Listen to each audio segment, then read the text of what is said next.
Photographers snapped away as Samuel Hawthorne stepped out of the sleek black sedan and reached back to assist his wife, Vanessa. She emerged gracefully, clad in a sharply tailored navy ensemble that radiated poise and charisma. Tonight marked another pivotal evening, a major fundraiser supporting her ongoing political campaign. Together, they presented a picture-perfect image of influence and elegance, just as the public expected. Vanessa was a fast-rising political figure, composed, articulate, and running a campaign centered on honesty and family-first policies.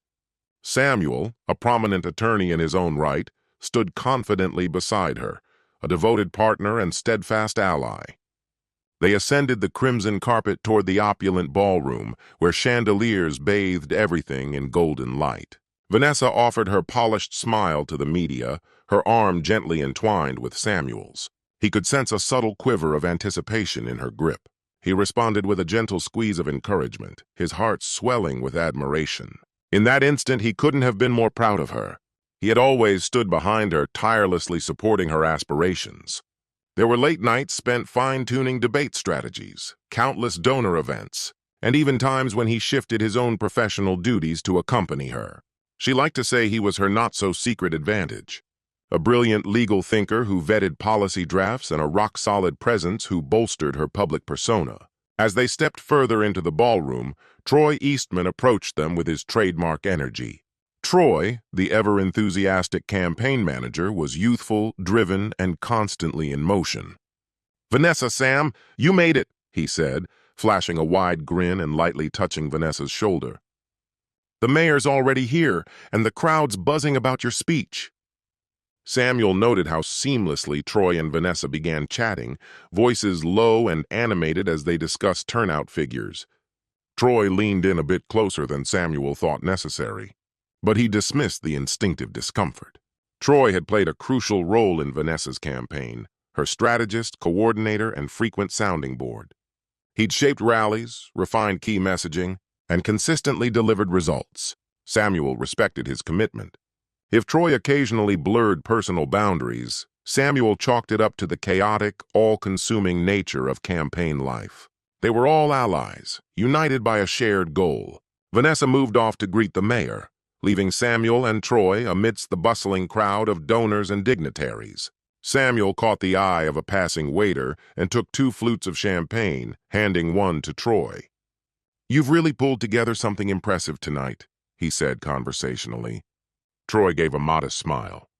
"Couldn't have done it without Vanessa lighting up the room. She's unstoppable." He raised his glass with admiration. "Here's to the next Congresswoman." "To Vanessa," Samuel echoed, touching his glass to Troy's. His belief in her was unwavering. Vanessa truly cared about the people she aimed to serve. She talked often about reviving faith in leadership, about governing with conscience and conviction. Those ideals had drawn Samuel to her years ago, and they still stirred something deep within him. Across the ballroom, Vanessa laughed at a remark from the mayor, radiant and completely in her element. Samuel watched her with affection, warmth spreading through him. Moments like these made everything feel right. She caught his gaze across the room and gave him a quick, tender smile. And in that fleeting exchange, he felt immeasurably fortunate. The evening unfolded without a hitch. Vanessa took the stage to deliver her keynote speech while Samuel stood at the edge, applauding along with the crowd. She spoke with clarity and heart, linking personal values to public responsibility. "I stepped into public service," Vanessa declared, her voice carrying powerfully through the room, "because I believe in truth, in transparency, and in strengthening the bonds of family. Those principles are the compass that guide every policy I pursue." The audience erupted in applause. Samuel felt his chest tighten, not with nerves, but with overwhelming pride. Truth, responsibility, loyalty. Vanessa spoke those words with conviction. Samuel could tell. He'd watched her embody them at home, not just preach them, a caring partner and a fiercely devoted mother to their kids. As she delivered her remarks on stage, Samuel's eyes drifted to the back corner where Troy lingered in the shadows. Arms crossed, posture relaxed, Troy's eyes never left Vanessa. There was a peculiar curve to his lips, not quite a grin, more like a knowing smirk. It wasn't the usual look of pride he'd expect from a seasoned campaign strategist watching a well-delivered speech. It felt more personal, private, like he wasn't seeing the candidate but the woman herself. Samuel blinked, brushing away the odd notion. Troy probably just appreciated the crowd's response. When Vanessa ended with a confident flourish and the audience erupted in cheers, Samuel rose with the rest, clapping hard. She came off the stage and walked straight into his arms, flushed with energy. "How was it?" she whispered, though the buzz of the room had already given her the answer. "You were incredible," he said, brushing a kiss to her cheek. And he meant every word. Whether in front of cameras or behind closed doors, Vanessa had a gift. She radiated. As the evening unfolded, they mingled apart. Vanessa worked the crowd with ease, engaging donors and supporters with her usual charm. Samuel found familiar faces among the attendees and made small talk over drinks. He passed by a group of journalists in mid-conversation and caught a whisper. "She's got the press in her pocket." And that husband makes the whole package look even better. They're like something out of a political fairy tale. He smiled to himself, keeping the moment private. Samuel had never craved attention, but if being at Vanessa's side helped her shine brighter, he welcomed it. Later, his eyes caught something by the cocktail bar. Vanessa and Troy deep in conversation. They were standing close. Too close? Troy said something under his breath, and Vanessa let out a soft laugh, her hand resting briefly on his forearm. It wasn't overtly inappropriate, but there was a familiarity to it. Samuel's chest tightened just a bit. Was that a flush on her cheeks? Hard to tell from where he stood. Troy leaned in, speaking just beside her ear, likely raising his voice to cut through the noise. Vanessa nodded, then gave him a playful tap on the shoulder, as though he'd cracked a private joke. It was the kind of moment, unspoken, warm, easy, that Samuel realized had been scarce between him and Vanessa lately. Campaign life had pulled them into separate orbits. He exhaled, pushing the feeling aside. Of course they were close. Intense campaigns often forged strong bonds. Troy and Vanessa had been joined at the hip for months, planning, adjusting, troubleshooting. Shared pressure led to shared moments. He trusted her, without question. Their relationship had always been built on trust, on openness. If anything, it was reassuring to know she had someone by her side in the trenches. Someone who helped her stay grounded, even if Samuel couldn't always be the one. "There you are, Sam," a voice pulled him from his reverie. Grace, a longtime friend of the family and one of the key volunteers on Vanessa's campaign, approached with a glowing smile and pulled Samuel into a warm embrace. "Isn't she just stunning tonight?" She beamed, gesturing toward Vanessa across the room. "She really is," Samuel replied, his expression softening into a proud smile. Leaning in, Grace dropped her voice to a whisper, as if sharing a secret. "The whole place is enchanted with her. I think Troy most of all," she added with a teasing laugh. "That man hardly strays from her side anymore. Talk about being devoted." Samuel gave a courteous smile, though something about her words unsettled him. "He's just doing what he's supposed to," he said casually. "Of course," Grace replied, missing the edge in his tone. "They work so well together. Honestly, I wonder if Troy even takes time to sleep. He's always around, every event, every night at headquarters." She gave him a playful nudge. "You're such a supportive husband, letting them go full steam ahead like this." Samuel's smile thinned slightly. Late nights? Yes, Vanessa had certainly been working into the small hours more often, preparing for debates, calling donors, strategizing with Troy. She always explained it as necessary campaign work, and he had accepted that without question. But hearing it now, framed so casually by someone else, left a sour taste in his mouth. He instinctively glanced around the room to spot Vanessa and Troy. They had moved apart. Vanessa now stood chatting amiably with a small group of constituents, while Troy hovered by the far wall, his eyes fixed on his phone. Samuel tried to dismiss the nagging tension he felt. There was no clear reason for his unease, nothing concrete. Just little moments, stray glances, shared laughter, offhand remarks. Still, everything on the surface looked perfect. His marriage to Vanessa, her public image, it all gleamed like polished glass under the chandelier's glow. Surely that brilliance reflected the truth. And yet, as the evening drew to a close and he helped Vanessa collect her things, something in his chest felt off, tight, uncertain. She was radiant in her victory, her gratitude for Troy's effort overflowing as they said their goodbyes.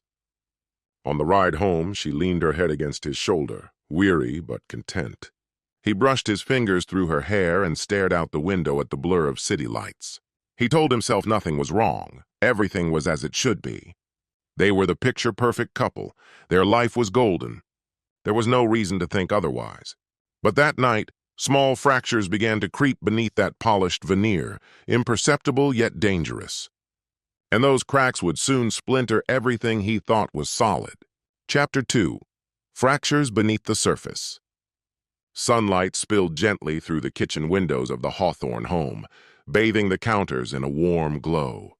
Samuel stood at the stove, expertly flipping chocolate chip pancakes, their cherished Saturday morning ritual.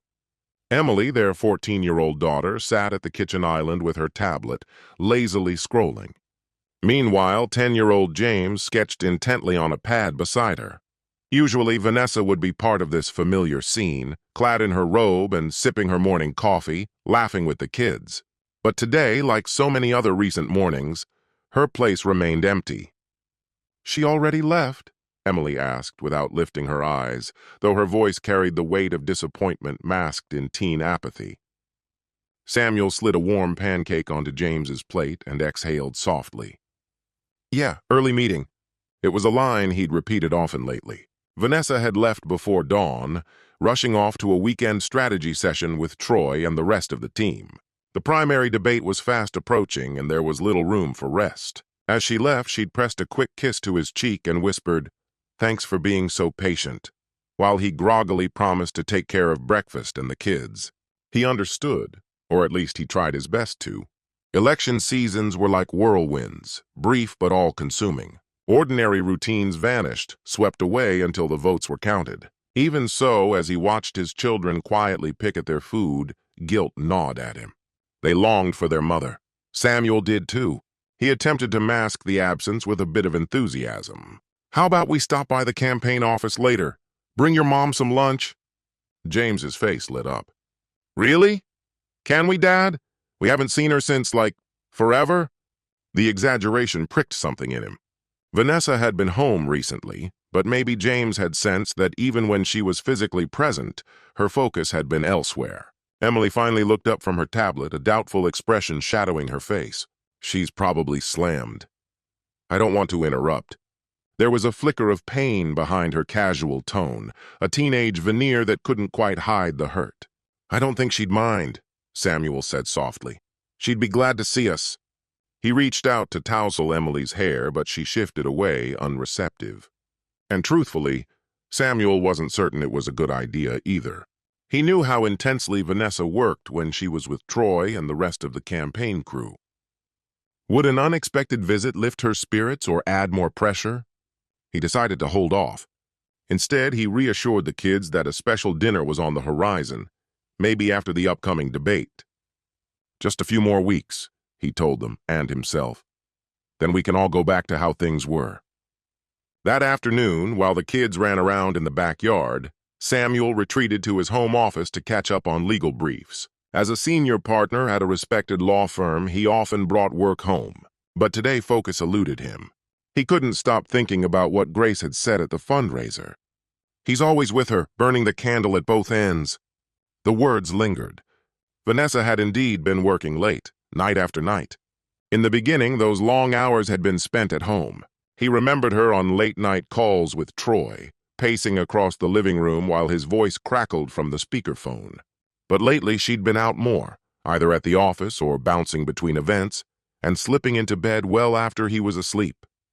Samuel tapped his fingers on the desk, a quiet sense of unease settling in. Why was he letting this get to him?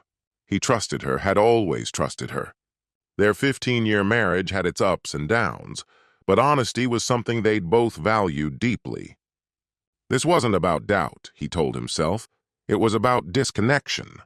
Maybe what they needed was simply time together. It had been far too long since they'd shared a date night or even a genuine conversation that wasn't centered on logistics or campaign strategy. The space growing between them wasn't emotional, surely, just a matter of circumstance. His thoughts were interrupted by a familiar vibration. Vanessa's phone buzzed on his desk. She must have forgotten it in her morning rush. The screen lit up with a message. Troy, need to go over polling numbers. Call when free. It seemed innocuous. Still, something made Samuel reach for the phone. He knew the passcode. It was the date of their wedding anniversary. His thumb hovered above the screen. A wave of shame passed through him. He had never crossed that line before. There's no reason to, he reminded himself, placing the phone gently back where it was. Troy was her campaign manager, after all. Of course they were in constant communication. He stepped away, frustrated with himself for even entertaining the idea of prying. Stress, he realized, had a way of twisting things, of planting doubts where none had existed. He made a mental note to speak with Vanessa that evening. Maybe he could convince her to set aside Sunday afternoon for just the four of them. No campaign, no emails. They all needed that space to breathe, especially her. That night, Vanessa returned home just after 9, utterly drained. The children had already been tucked in for the night. Samuel welcomed her with a soft embrace in the entryway, and she sank into him, exhaling heavily. "Tough day?" he asked in a low voice. "The worst," she replied, her words barely audible. Debate prep was relentless. Troy had me answering questions on camera over and over. She let out another sigh. "I'm just relieved to be home." She gave him a quick kiss, just a brush of lips, more habit than affection. There was a time when, even after a draining day, she would have rested in his arms a little longer, maybe found solace there. Now, she pulled away almost immediately, slipping off her heels and making her way to the kitchen. "I'm starving." "Barely ate anything today." Samuel trailed behind her. "I kept your dinner warm." He pulled a plate of pasta from the oven and set it on the table. Vanessa gave him a tired but thankful smile as she sat down.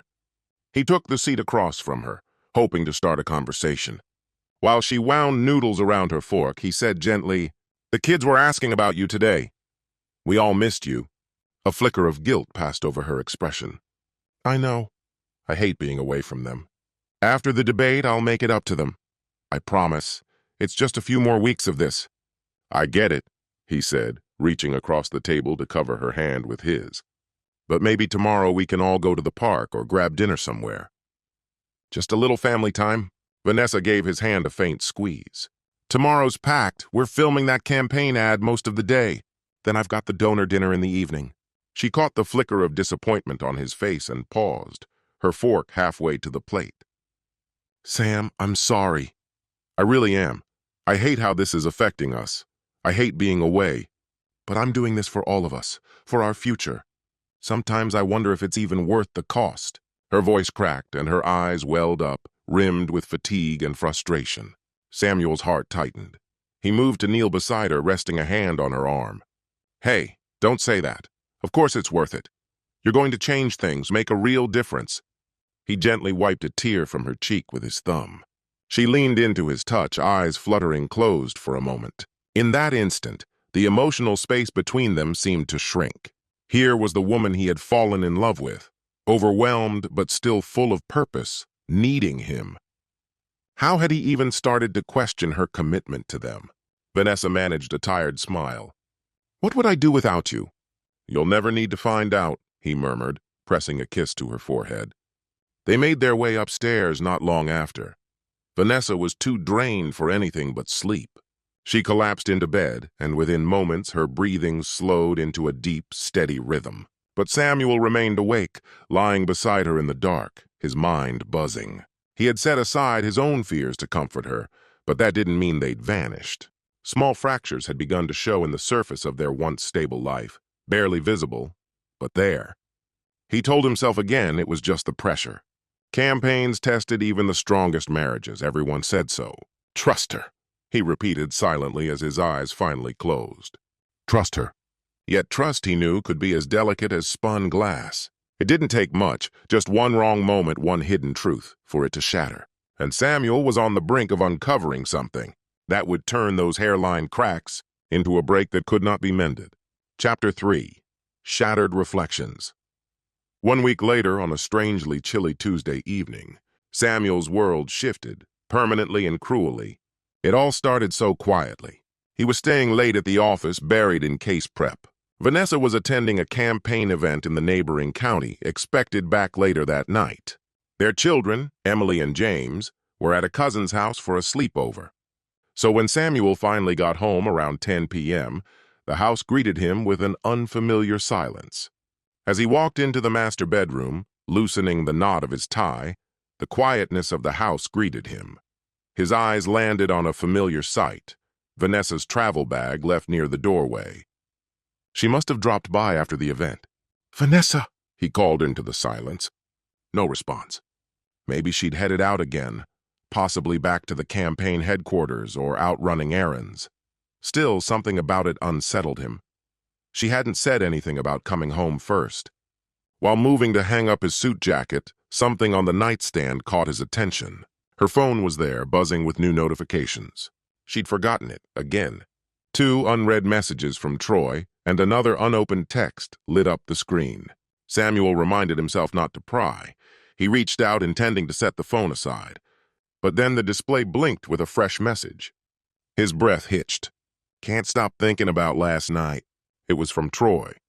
Samuel's hand hovered, suspended over the device. Last night? His pulse quickened, and before his conscience could raise a protest, he unlocked the phone with their anniversary code. The message appeared in full. "Can't stop thinking about last night. You were amazing, babe. So glad we'll have more time together tomorrow." The words blurred before his eyes. Babe, last night, amazing. His fingers trembled, nearly dropping the phone. Swallowing hard, he scrolled up through the conversation. A cold rush swept through him as the full exchange revealed itself. Troy, 8:23 a.m. "Morning, beautiful. Hope you slept okay after..." Vanessa, 8:45 de la mañana. "Barely slept. Kept wanting more of you." Troy. "Tonight again? I'll make an excuse to keep you late after the town hall." Vanessa. "Yes, need you." Each message struck like a blade. His legs weakened beneath him, and he dropped onto the edge of the bed, sweat beading along his forehead. His mind screamed denial even as the evidence glared from the screen. Vanessa, his Vanessa, was cheating on him.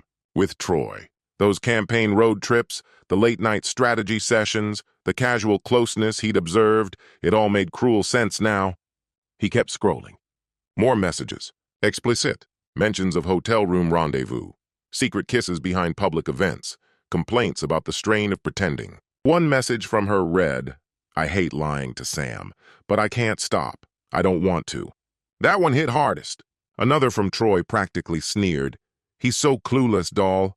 Might as well have handed you to me with a bow." Samuel's stomach twisted violently. He slapped a hand over his mouth to keep down the sick rising in his throat, to muffle the sudden urge to scream. The humiliation came in crashing waves. They were laughing at him. The faithful husband, blind and devoted, made into a caricature. He had stood behind her career, championed her ambitions, sacrificed for her success, only to be repaid like this. Every night he'd stayed up waiting, every gesture of support, every time he'd soothed her stress. It all felt like a joke now. He blinked against the tears stinging his eyes, refusing to let them fall. With his hand trembling, he tapped into the phone's photo gallery, then the email app, bracing for more truth he wasn't sure he could bear. A cascade of hotel confirmation emails flashed before his eyes, reservations he had never made nor authorized. Some bore Troy's name, while others were listed under a variety of pseudonyms. One entry stood out from the rest. A receipt from the Carlton Hotel downtown, time-stamped just the night before, showed a deluxe suite had been paid for using a campaign credit card. Troy had left a short note attached. "All set for the planning weekend." A single asterisk marked the end. Samuel's teeth ground together so hard it sent a jolt of pain through his jaw. They'd spent that night together, after the fundraiser, most likely in that suite, on the campaign's budget. The nerve. It wasn't just a personal betrayal, not just infidelity against him and the life they'd built. It was a violation of the trust placed in them by donors, by volunteers, by the entire support network that powered Vanessa's campaign. If the credit card had indeed funded their affair, it wasn't just morally wrong, it could constitute a major legal infraction. Redirecting campaign funds for personal indulgences was not just unethical, it could be criminal. That realization hit Samuel like a cold wave. This wasn't merely a private heartbreak. If this affair came to light, it could obliterate Vanessa's reputation, derail her political future in one devastating blow. The bitter irony twisted in his gut. The same woman championing integrity and family unity was, in secret, engaged in deceit and betrayal. It was hypocrisy on a monumental scale. His hands trembled, part fury, part disbelief, as he forwarded the damning emails to his own inbox.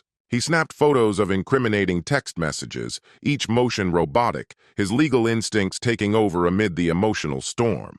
Preserve the evidence. He wasn't yet sure what he'd do with it.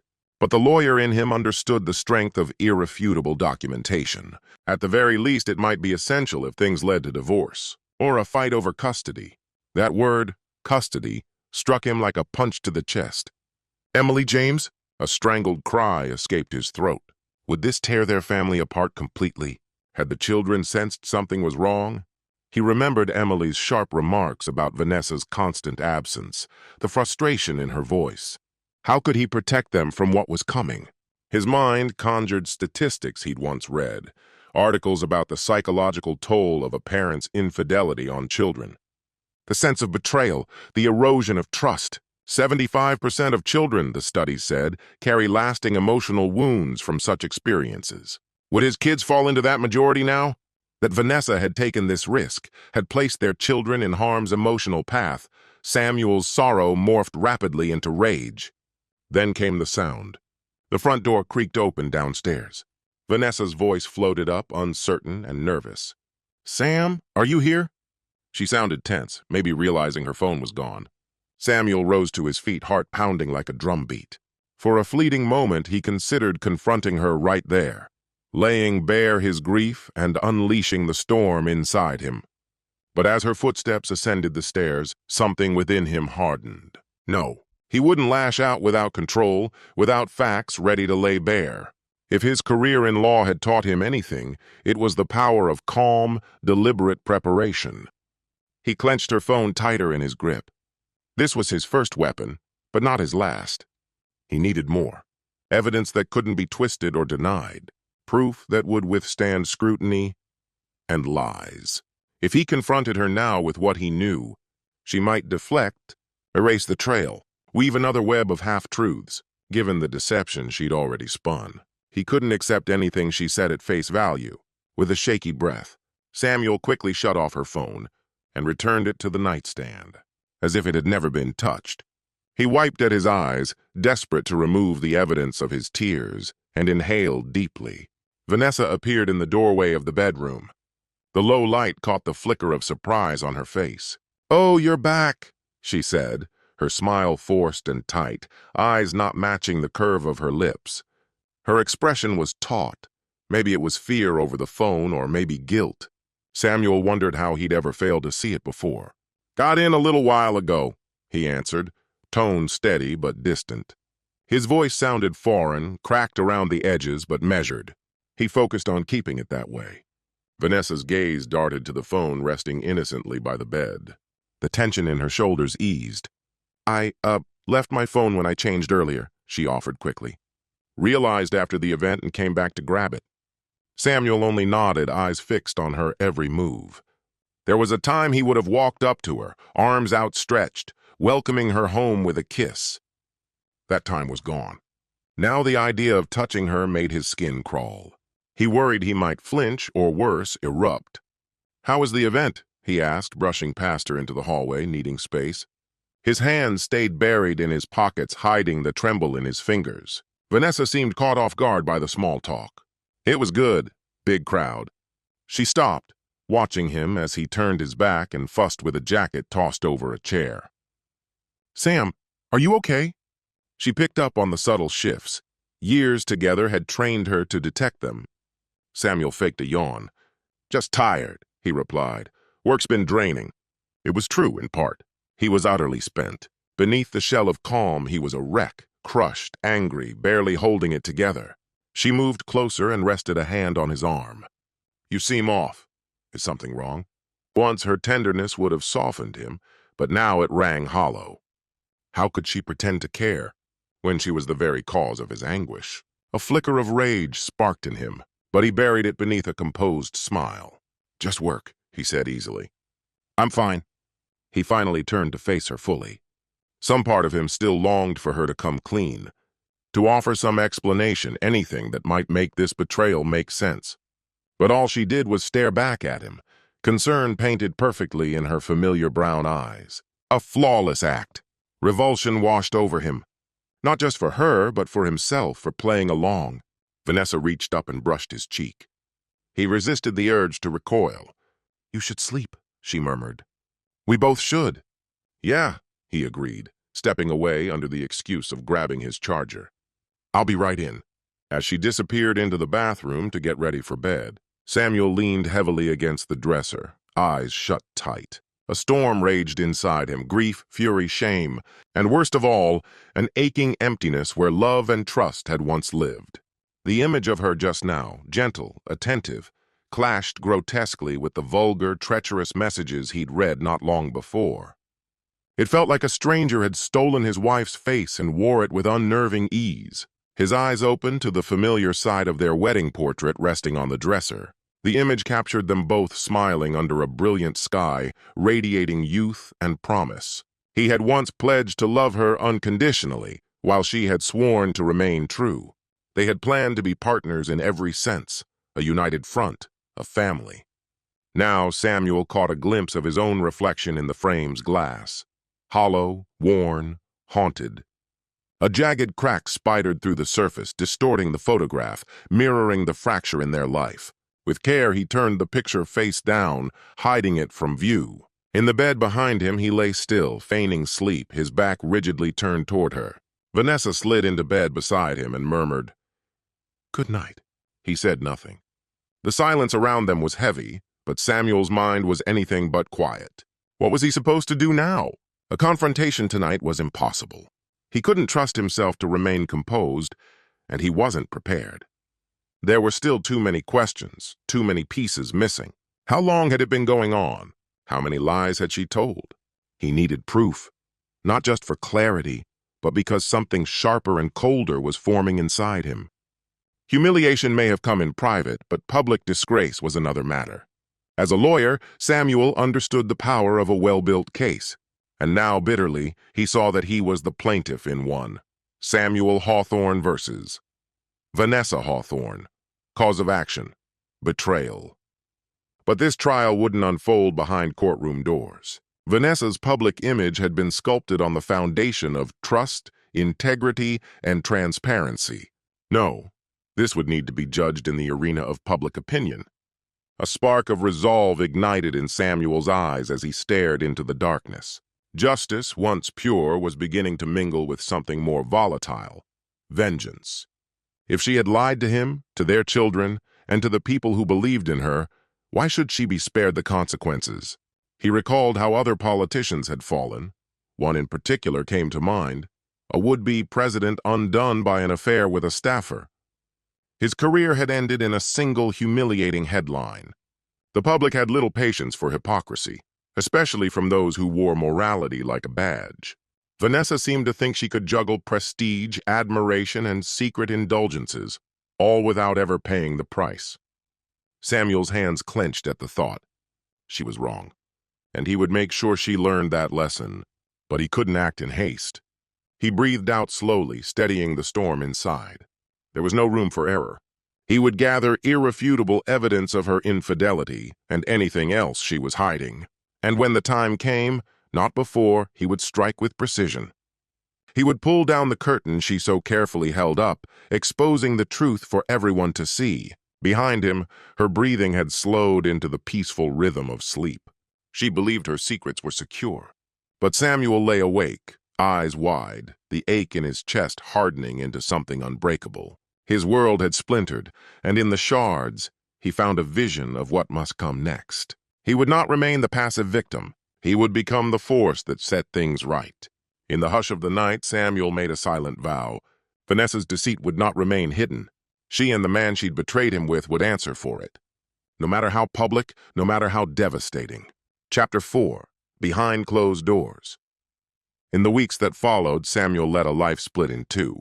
Outwardly, he played the part of the devoted, unsuspecting husband to a rising star in the political arena. He stood beside Vanessa at campaign stops, smiled politely in photographs, shook the hands of constituents, and even gave speeches in her support, just as he had always done. But beneath the practiced calm, a tempest brewed. Each morning he awoke with the weight of betrayal pressing down on him. That pain soon gave way to cold determination. He reminded himself of the mission: collect evidence, stay composed, wait for the right moment. Her deception had lit something deep within him, a fire that burned relentlessly. But Samuel kept it buried beneath a surface of ice, biding his time. The most painful moments came behind closed doors. At home, when Vanessa reached out for a kiss or tried to make idle conversation during dinner, Samuel had to wrestle with an impulse to flinch or to erupt. He kept his distance as best he could, often citing a demanding workload as an excuse. Late nights at the firm were convenient, especially since Vanessa spent hers on the campaign trail. Their schedules rarely overlapped, and that was by design. When they did share the same room, Samuel played his role seamlessly. Years arguing cases in court had trained him to wear a convincing mask. Now he used that ability to cover disgust with civility. If Vanessa picked up on any shift in him, she probably chalked it up to the stress they'd both acknowledged. She had even said, "We're so exhausted these days. After this campaign, we need to escape somewhere." Samuel responded with a dry smile, hiding how bitterly ironic he found her words. Public appearances were a particular kind of misery. Just 2 weeks after learning about the affair, Samuel stood beside Vanessa at a charity function, smiling for the cameras. She wore an elegant ivory gown that evening, and she held onto his arm as if nothing in their world had changed. To the outside world, they looked like the picture of elegance and partnership. Inside, Samuel was seething. He spent the night watching the secret glances between her and Troy, their carefully crafted smiles suddenly loaded with meaning. Troy, as arrogant as ever, even approached them during the break and engaged in casual small talk. Samuel returned the man's handshake with an expression of forced warmth, even as a dark fantasy played out in his mind, snapping each of Troy's fingers. He noted how Troy avoided holding eye contact. Coward, Samuel thought. It took a monumental effort to keep his rage from surfacing. That night, a photographer captured a shot of the three of them, Vanessa, Troy, and Samuel, speaking to potential donors. Vanessa is caught mid-laugh, Troy gesturing mid-sentence, and Samuel just behind them, expression composed. The photo ended up in a local publication captioned with praise for the campaign's unity. Attorney Samuel Hawthorne and campaign manager Troy Eastman stand together in support of Vanessa's vision, a campaign powered by True Partnership. The double entendre in True Partnership did not escape Samuel. He clipped the article and added it to a private collection he'd begun assembling, a file that documented the wide gulf between public perception and private reality. Behind the scenes, Samuel became systematic. He reached out to a private investigator, a trusted professional he occasionally employed through the firm when a case called for it. They met in a secluded cafe far from downtown, a location chosen specifically to avoid anyone from Vanessa's political circle. Samuel kept details vague at first, describing the situation only as a concerned spouse suspecting betrayal and needing ironclad evidence, nothing questionable. The investigator, Mark Renner, was in his mid-50s, straightforward and discreet. He slid a notebook across the table and said, "Write everything you know. Dates, locations, who she might be meeting, description, vehicles, anything." Samuel obliged, his handwriting steady. Suspected meetings at hotels. The man, Troy Eastman, confirmed via text messages. Need photographic evidence of romantic or sexual interaction, overnight visits, hotel records. Everything must be legally sourced. No illegal surveillance. He drew a thick underline beneath that last sentence. Samuel understood the risks. Every document, every photo had to be admissible and above reproach. If he ever chose to act on this evidence, he couldn't allow Vanessa or Troy to play the victim by claiming their privacy had been unlawfully breached. He was fully aware that depending on the jurisdiction, covert recordings could violate wiretap laws. and distributing intimate images, even for justice, could run afoul of revenge porn legislation if not handled correctly. Breaking the law was never his goal. Mark skimmed the papers in front of him, one brow arching in response. "A campaign manager?" he muttered. This was going to get complicated. "You planning to use this for the divorce?" Samuel's jaw set with quiet force. "I just want the truth on record. And what you do with that truth. I'll make that decision when the time comes." Mark gave a short nod. Discretion was his profession. "Got it. I'll need access to any travel details, schedules, destinations, that kind of thing." Later that same day, Samuel leveraged his role as Vanessa's husband to discreetly gather information. The process was surprisingly simple. Vanessa had synced her campaign calendar to a shared cloud account, one Samuel still had permission to view. He combed through the upcoming events, noting the dates and places Troy would also be attending, perfect opportunities for illicit rendezvous. One particular entry jumped out, a campaign overnight in Greenhaven next week. She had mentioned it in passing just days earlier. "We'll be heading out with the team," she had said casually, "spending the night after the rally." The team. More likely just her and Troy, sharing yet another hotel room. Samuel relayed the travel details to Mark. They formed a plan. Mark would shadow Vanessa and Troy during the Greenhaven trip, keeping a low profile and aiming to capture photos or video, ideally of them entering or leaving a hotel room together, preferably in a moment that left no room for doubt. While Mark prepared for surveillance, Samuel explored other avenues. He reviewed the family's phone records available to him as the account administrator. Though he couldn't see message contents, the metadata was telling: timing, frequency, duration. Troy's number showed up repeatedly, often during the early hours of the morning in quick, frequent bursts. Samuel printed out the logs, marking the most suspicious entries with a highlighter. He also turned to the financials.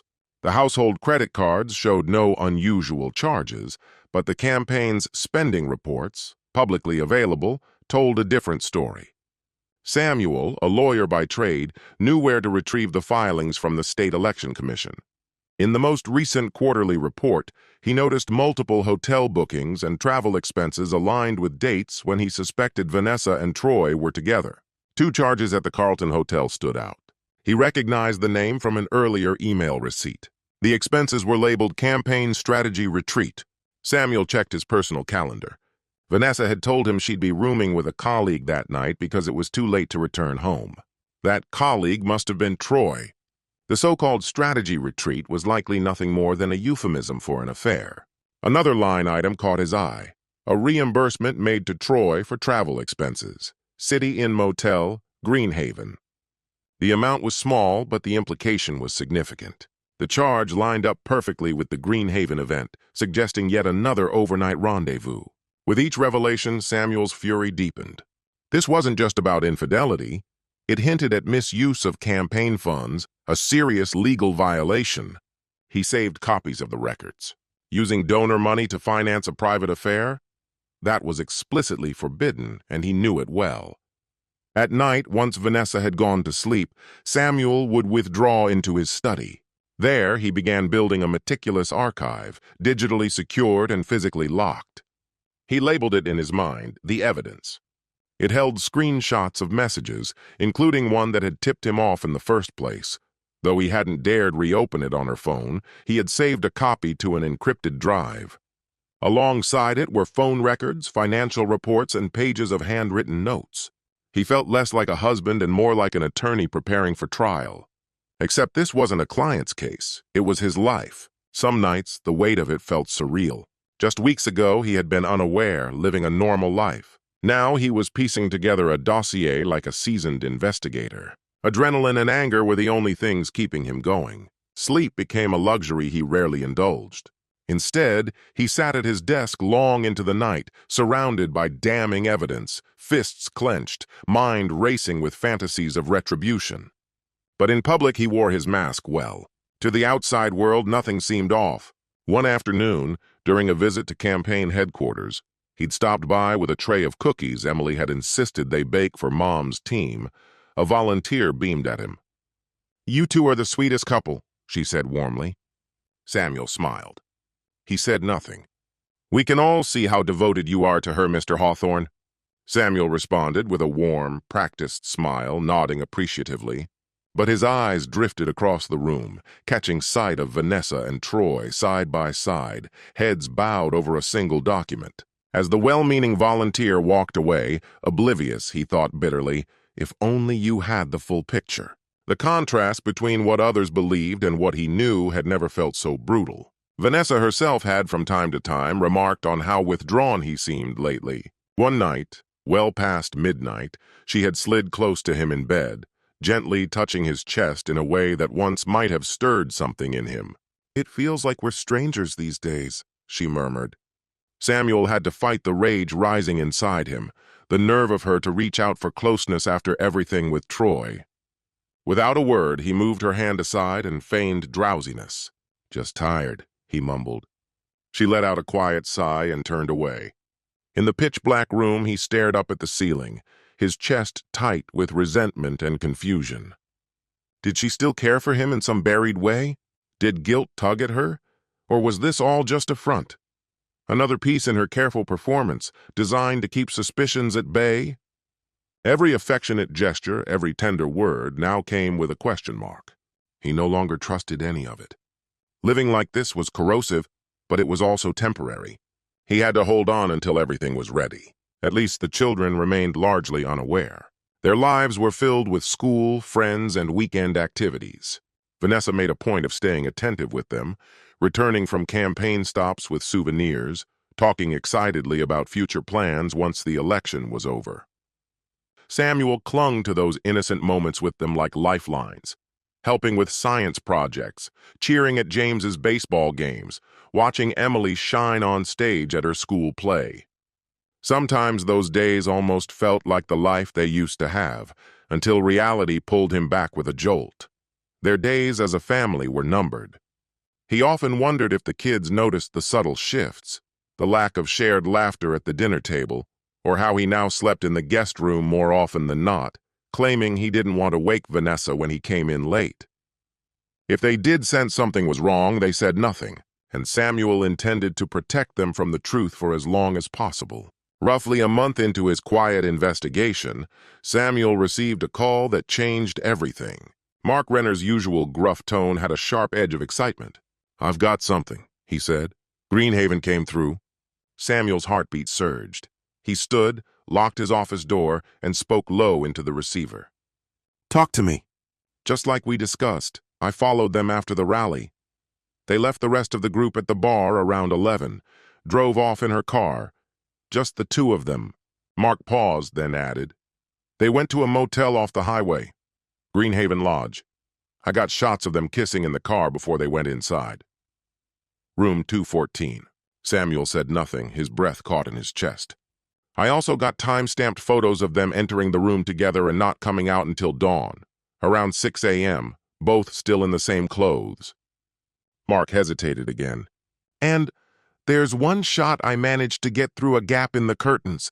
They're on the bed, holding each other." Samuel shut his eyes, a storm of emotions rushing through him, pain, vindication, and grim clarity.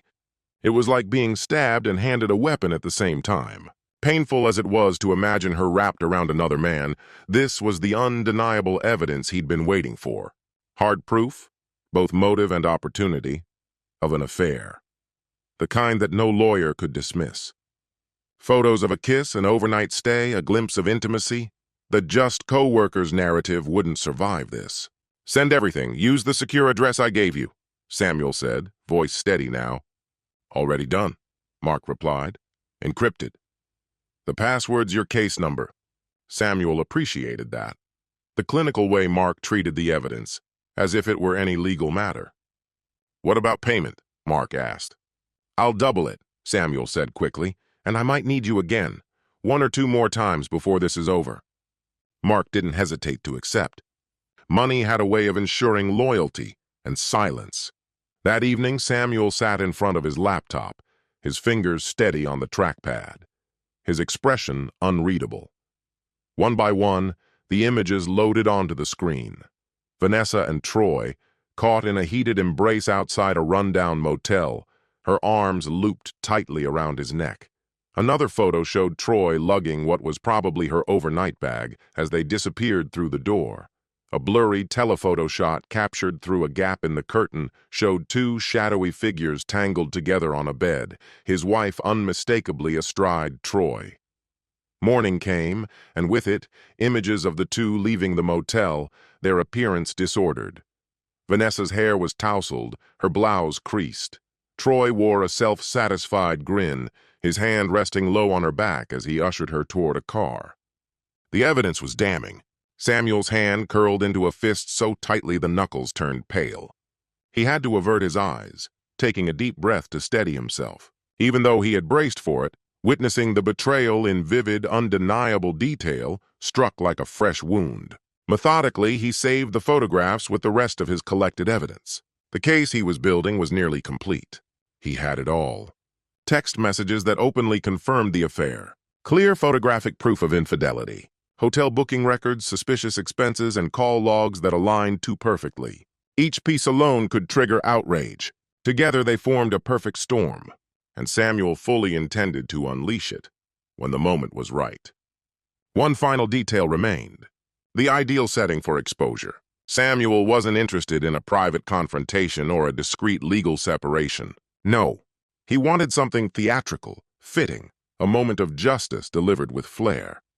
Vanessa hadn't just betrayed their marriage. She had exploited it, flaunting their union to maintain her carefully crafted image of moral integrity. In Samuel's mind, her downfall had to match the scale of her deception. The truth needed to come crashing down at the peak of her self-celebration. He recalled her campaign itinerary. A major rally loomed on the horizon, scheduled just before the primary vote.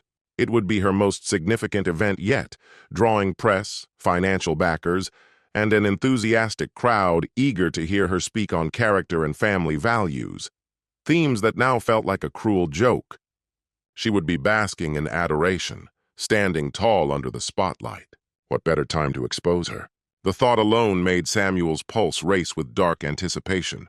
He imagined the moment, her speech suddenly interrupted as incriminating images appeared behind her, the audience gasping, her carefully built persona collapsing in an instant.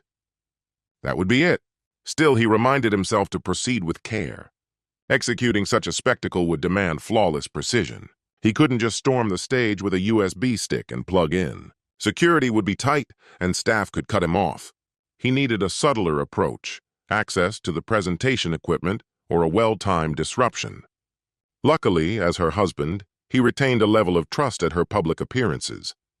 He began crafting a plan. He could pose as a loving spouse, offering to coordinate a surprise video tribute for the rally, something sentimental the audiovisual team would gladly support.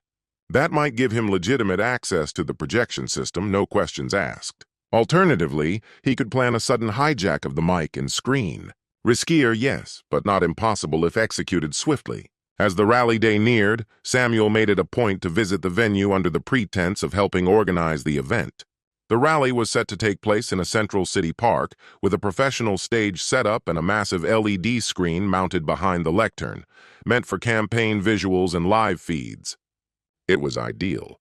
Samuel struck up easy conversations with the tech crew, gathering intel on the slideshow system and learning exactly how to switch video inputs on the giant screen. He struck up a casual friendship with a young technician, complimenting the sleek setup and peppering him with questions like an engaged, supportive husband might. Beneath the surface, however, Samuel's sharp intellect had already pieced together the system's configuration. Just one look was enough to understand how the projector linked with the laptop and how he could override it with his own feed if needed. His strategy was simple. He would preload damning photographs, incriminating text messages, and critical sections of financial documents into a PowerPoint presentation on a tablet. During the rally, he planned to use a wireless display dongle, the kind he'd seen them relying on, to project it instantly. Old tech skills from college suddenly had new relevance. He had tested everything at home, confirming that he could cast his tablet to a similar screen without issues, as long as he was close enough and no one intervened. To guarantee his access to the equipment, Samuel reached out to one of Vanessa's staffers and suggested he might like to take the stage briefly after her speech to thank their supporters. This kind of gesture wasn't out of the ordinary. Spouses often did such things. The staffer was thrilled by the idea, eager for the added human touch Samuel's words might bring. Vanessa was told, and she seemed genuinely pleased. One night, she turned to him with a soft smile. "I heard you want to say something at the rally?" "That's really thoughtful, Sam." She gave his arm a gentle squeeze. "You've done so much. I think people would love to hear from you." Then, with a playful glint in her eye, she added, "Just don't embarrass me too much, all right?" Samuel managed to laugh. "Of course not." "Just want to say how proud I am," he replied, lying with practiced ease as his heart pounded with the weight of the truth he was hiding. She had no idea what he actually intended to reveal. Her trust in him now seemed absolute, so complete that she appeared more at ease around him, perhaps assuming his offer to speak signaled unwavering support. She had no inkling of the betrayal she'd soon face. In that moment, Samuel realized they were both living behind masks now, weaving deception into every word, but their goals were worlds apart. Piece by piece, his plan was coming together. As the days passed, he moved through them with cold focus, his rage buried deep beneath layers of methodical action. Yet, in the solitude of late-night hours in his study, the cracks would sometimes appear. He'd slump into his chair, staring at the wedding photo he had turned face down, or read an old love note Vanessa once wrote, still hidden away in a drawer, and allow the grief to rise, silent tears breaking through his carefully constructed shell. In those fragile moments, he would wonder, how did we end up like this? Am I doing the right thing? But the doubts never lasted. He'd remember the cruel smirks in Troy's messages, Vanessa's two-faced speeches, and the danger her deception posed to their children's sense of safety and truth. And just like that, his resolve would steel again. One evening, his longtime colleague and friend Michael noticed how late Samuel had stayed at the office and pulled him aside. Michael was one of the few who knew Samuel well enough to sense when something wasn't right. "You good, man? You've been like a ghost lately. You look exhausted." Samuel thought for a moment about opening up, but chose to remain guarded. "The fewer people who knew, the better." He offered a tired smile. "Just campaign stuff. It's wearing me down. I'll bounce back once the election's done." Michael nodded, visibly sympathetic. "I can imagine. Vanessa's lucky to have someone like you in her corner." Samuel felt the irony hit like a stone. Lucky indeed, but outwardly he simply said, "Thanks, that means a lot." If Michael or anyone could see the storm behind Samuel's weary eyes, they'd know the truth was far from simple. But soon they would all see. Very soon, that night as he drove home through the dark streets, hands gripping the wheel tightly, he muttered to himself like a chant, "Hold it together. Just a little longer." The moment of reckoning was fast approaching.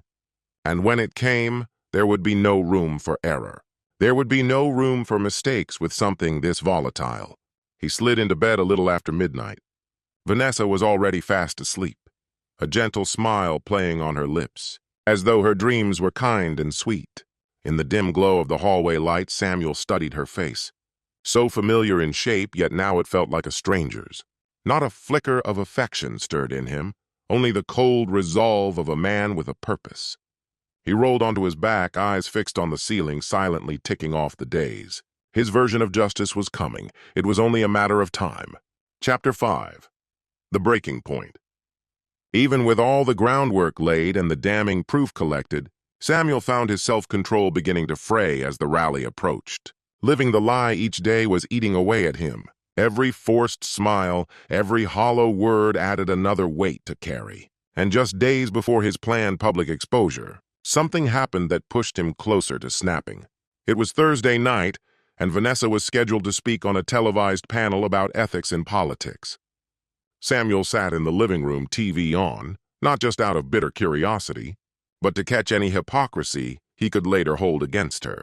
The kids were upstairs finishing homework, and Vanessa was streaming in live from her campaign headquarters. On screen, she appeared calm, professional, just as polished as ever. The moderator leaned forward, voice direct, probing into negative campaigning and the moral compass of leadership. Vanessa nodded solemnly. "Patricia, I think those in power have to lead with integrity. I hold myself to the strictest standards of truthfulness. My husband and children keep me rooted in those values every day. There are no secrets hiding in my past, she said, smiling as if she meant every word. Samuel nearly sputtered on his drink. He sat frozen, his fingers clawing into his knees as she went on. The brazen audacity of it all made his head spin. Just then, James wandered in, rummaging for a snack, and paused at the sight of his father. "Dad? You all right? You look mad." Samuel blinked, realizing he'd been staring daggers through the screen. He forced a bland expression. "I'm fine, bud," he said. "Just listening to this panel discussion. Lots to think about." He gestured for James to be quiet, still pointing to the television. James gave a slight shrug and padded off to the kitchen. Samuel kept watching as the segment wound down, Vanessa closing with a line that sent ice through his veins. "At the end of the day, trust is everything. I would rather lose a race than lose the trust of my family or the public." The moderator gave an approving nod. "Well said, Vanessa. Wishing you the best next week." The screen faded to black. Samuel clicked off the TV, catching a ghostly image of his own face in the dark reflection. His cheeks were flushed, his jaw clenched so tightly it throbbed. Lose her family's trust? She'd already done that, whether she realized it or not. To parade their family as a moral shield in front of millions? It was disgusting. A wave of fury surged through him. He stood suddenly, needing movement, needing air. In the kitchen, he found James and Emily idly nibbling grapes. They both glanced up, startled by his sudden appearance. On impulse, he said, "Have either of you noticed anything strange about your mom lately?" He tried to sound casual, but the question hung too heavy in the air. Emily looked puzzled. Like what? A stab of guilt caught him. It wasn't fair to drag them into this. He shook his head and forced a smile. "Never mind. I guess I'm just missing her lately." James slipped a grape between his lips and murmured, "Aren't we all?" That offhand remark, so casual and innocent, nearly shattered Samuel. It fractured the last of his composure. James, Emily, their children, they didn't deserve this mess. They had a right to honesty, no matter how brutal, rather than being buried in deception. And knowing that Vanessa paraded their lives around just to burnish her public image made his blood boil. He muttered an excuse, rose abruptly, and disappeared into his study, locking the door behind him. Inside, he moved like a trapped beast, pacing tight circles. His thoughts churned sharp and rapid. Why wait for the rally? Why not go to her now, tonight, and blow it all open? He imagined storming into the campaign headquarters, barging into one of those strategy huddles between Vanessa and Troy, and slamming the damning photos onto the table, or catching Troy alone in the parking lot and making him bleed. The visions brought a momentary, burning satisfaction. But Samuel knew better. Those were impulsive dreams, reckless and counterproductive. Violence or personal showdowns wouldn't deliver the kind of public reckoning he was after.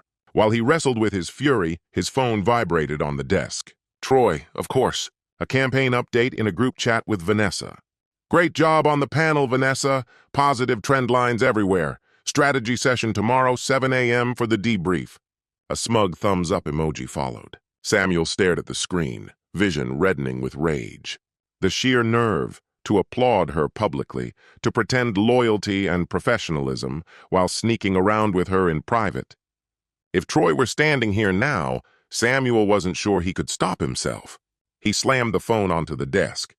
His gaze drifted to the locked drawer. The evidence waited there, cold, undeniable, final. This was all going to erupt soon. Every part of him wanted to set it off now, to pull the trigger tonight. But he forced himself to stay the course. The rally was just days away, and it would strike harder and last longer than any rash move could. Inhale, exhale. He coached witnesses to do this all the time. Breathe, stay sharp, wait.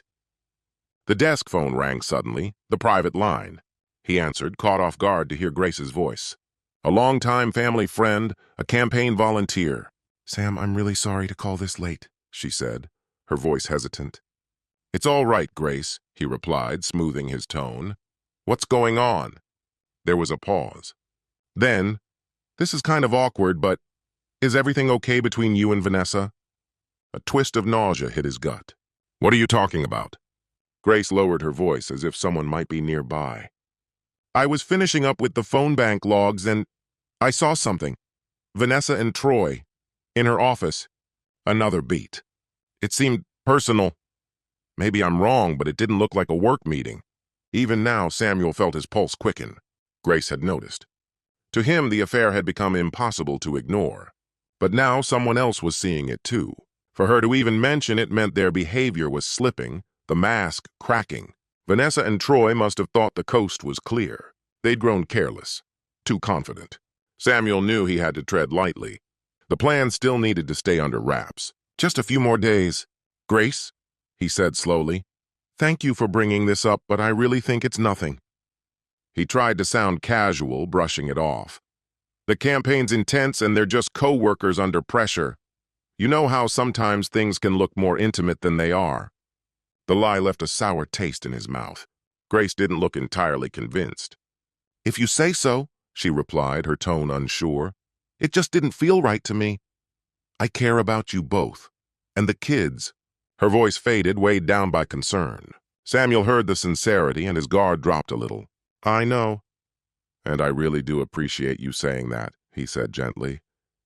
There's been tension, sure. But we'll get through it. He leaned forward, voice low. Just, please don't share this with anyone. We can't afford whispers turning into noise. Of course, she said without hesitation.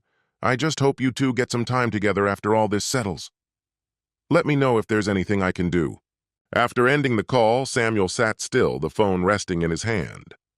A part of him felt oddly reassured. Someone else had noticed it too. It wasn't just in his head. But that relief quickly gave way to panic. Whispers starting now could unravel everything. If Vanessa found out what Grace suspected, she might pivot, cover her tracks more aggressively. He needed to keep the illusion intact just a little longer. He thought about confronting her sooner than planned. But the rally was still the most strategic moment. It had to be then. Reaching for his phone again, he dialed Vanessa's number. She was likely still at the office. It rang several times. His mind conjured images of her and Troy, hurried, flustered, maybe together even now. Finally, she picked up, her voice slightly winded. Hey, everything all right? Samuel kept his tone even. Yeah, watched your segment. You were great.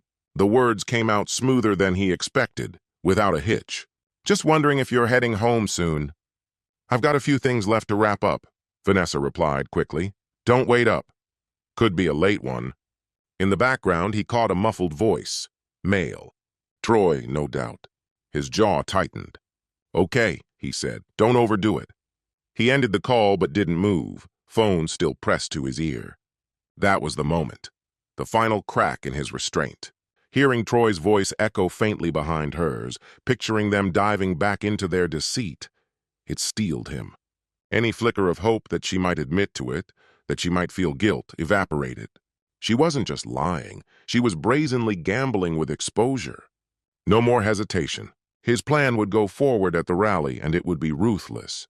There'd be no room for excuses, no possibility of spinning a different version.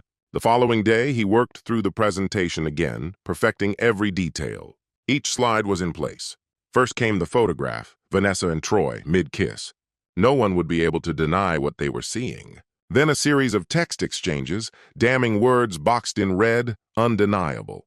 Next, financial records, hotel bills disguised as campaign costs, numbers that would speak louder than any defense. And finally, the closing image, Vanessa and Troy, stepping out of a cheap motel in early daylight. The final crushing blow. He titled the first slide with stark simplicity, The Truth.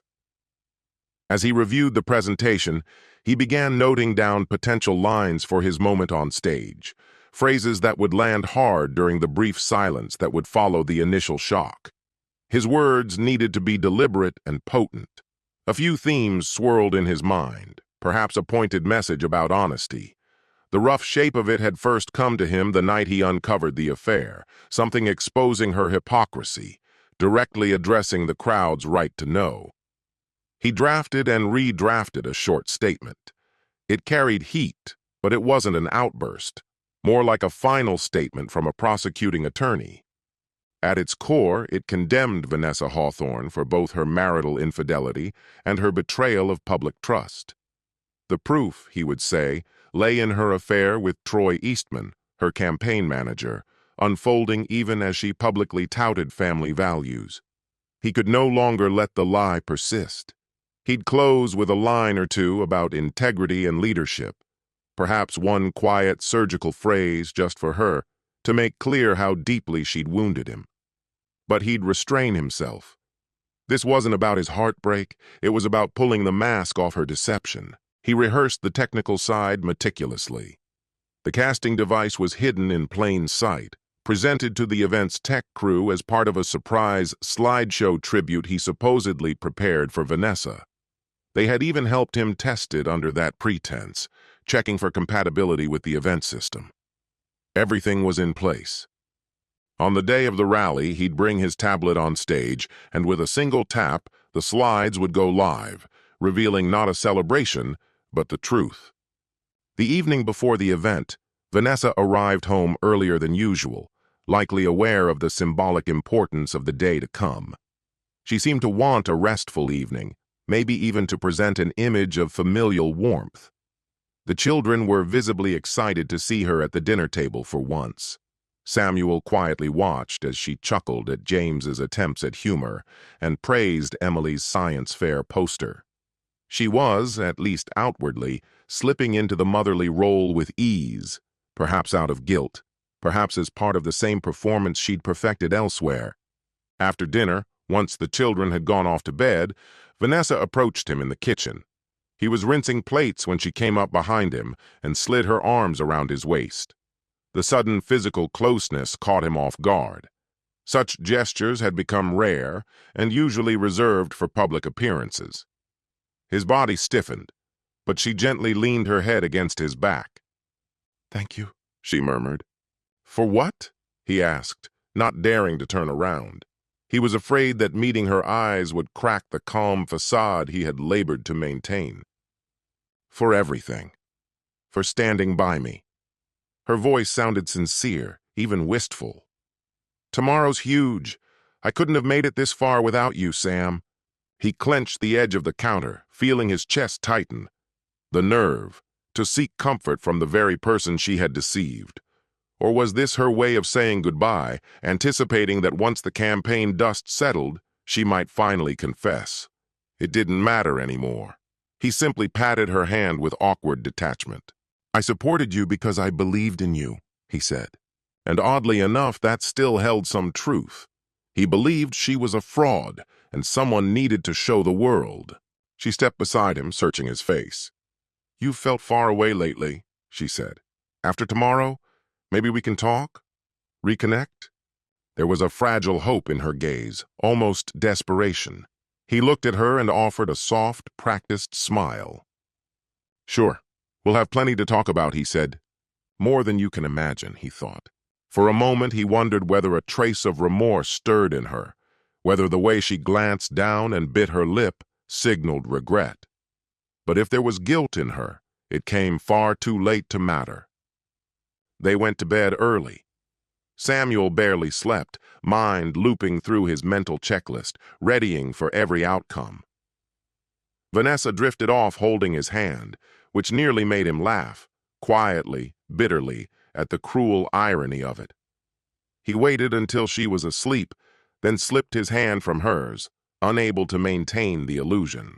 Lying awake, eyes fixed on the ceiling, Samuel felt the full weight of what he was about to unleash. This wasn't just an act of personal vengeance. It would be a public eruption that would likely destroy her political ambitions and reduce their shared life to ash. Some would call him heartless. Others would say she had earned it. He had witnessed similar situations unravel online, even that infamous Reddit post where a husband revealed his wife's secret at a dinner party. But this? This was far more public, far more explosive. Samuel braced himself, both for applause and for condemnation. He understood that once he made his move, there would be no undoing it. It would be a point of no return, a detonation that would obliterate not just her image, but what was left of his world too. To him, their marriage had already died. This would merely reduce it to cinders. Their family would splinter in the aftermath, though he hoped to salvage something for the children's sake. His name could either be dragged through the mud or raised up, depending on how the story was received. There might even be legal consequences. Vanessa might accuse him of misconduct in how he'd gathered the evidence. But Samuel was sure he'd stayed within the law. And when it came to defamation, truth was his shield. And he had plenty of it. Was he truly prepared? The answer came swiftly. He was. Not just ready, eager. He needed this release, this letting go, like a bowstring begging to be freed. Only then could he move past this waking nightmare. Eventually, sleep came in jagged waves. In the early morning hours, he dreamed he was alone on a dimly lit stage, a harsh spotlight pinning him while countless faceless onlookers waited in silence. He tried to speak, but nothing emerged. He jolted awake, heart hammering as pale light bled in through the drapes. Rally day. Vanessa was already up, humming as she moved about, energized and radiant. Samuel went through the motions: breakfast, small talk, mechanical gestures. The children would be with their grandparents for the evening. The rally would run late. Vanessa had initially floated the idea of a full family appearance, a wholesome tableau. But Samuel had gently pushed back, suggesting the kids might not handle the long event well. The truth? He needed them out of range when everything blew up. Thankfully, Vanessa had agreed, noting James might get overwhelmed in the crowd. By early afternoon, the grandparents came to pick up the children. They gave their mother cheerful good luck hugs, and Samuel held them both tightly, his embrace just a touch too firm. "I love you both," he whispered, as though he feared it might be his last chance. Emily studied him, her brow furrowed slightly, catching the edge of his intensity. "I love you too, Dad," she replied with a tentative smile. With the children safe, Samuel began his final preparations. He chose a crisp suit, projecting calm authority. In the mirror, he adjusted his tie with measured precision. His eyes, once clouded with doubt, were now clear, resolute, unflinching. He tucked the slim tablet into the inner pocket of his blazer, checked the small wireless casting device in the other. Vanessa emerged in a burgundy dress, the signature color of her campaign, looking stunning. She mistook his grim focus for pre-rally jitters. Taking his hand as they walked to the car, she smiled warmly. "Thanks for agreeing to speak tonight." "It really means a lot," she said, voice soft with gratitude. Samuel responded with a slight nod and a tight-lipped smile. He hadn't told her what he planned to say, only hinted at a brief thank you. She hadn't questioned it, trusting him implicitly. That cruel irony, her faith in him while she was the one hiding betrayal, was not lost on him. They arrived at the rally site just as the sun dipped low, gilding the crowd in warm light. Cheers erupted as Vanessa stepped from the vehicle. Staff quickly surrounded her, ushering her into a blur of handshakes, hugs, and excited chatter. Samuel remained just behind her, the supportive spouse, the quiet observer. Near the stage, he spotted Troy, the ever-busy campaign manager, clipboard in hand, directing last-minute details. When Troy noticed him, he waved and strode over with forced cheer. "Evening, Sam." "Big night, huh?" he said, tone casual but a little strained. Was there suspicion in his voice? Unlikely. Samuel had given no indication of what was coming. "Big night," Samuel echoed evenly, then added almost as a quiet test, "You've put a lot of work into this." Troy grinned, an easy, polished expression. But now Samuel saw it for what it really was, entirely manufactured. It had been a group effort, but Vanessa was the centerpiece. The rest of them had simply laid the groundwork. He glanced down at his wristwatch. "Speaking of which, I need to double-check something with the tech team," he said. "You're still scheduled to speak right after her, yeah?" "You're in the program." "I'll keep it brief," Samuel answered. A bitter flicker of satisfaction curled in his chest. Troy, of all people, was clearing the path for Samuel's reveal. "Take your time." "Say whatever you want," Troy said with a grin. "This crowd adores both of you." He gave Samuel's shoulder an affectionate pat. Samuel suppressed the instinct to recoil. Troy disappeared into the bustle. Samuel drifted toward the staging area. From the shadows of the wing, he observed the gathering. The park overflowed with supporters waving signs, media vans clustered near the front, cameras locked on the stage. A massive screen flashed the campaign emblem and occasionally cut to shots of the cheering crowd. The atmosphere buzzed with anticipation. This was the decisive rally, the moment meant to push Vanessa over the edge in next week's primary. Not if I can stop it, Samuel thought coldly.